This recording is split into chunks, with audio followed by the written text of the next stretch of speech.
உச்சியை கோது வாயோடு உந்தன் வாய் சேர்த்து உன் மார்போடு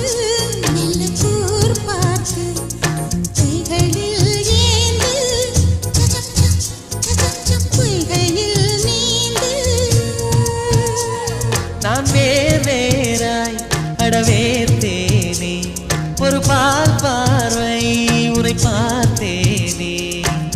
சிற்றின்பம் என்றதை யாருங்க சொன்னது பேரின்ப தாமரை தாழ்த்திறக்க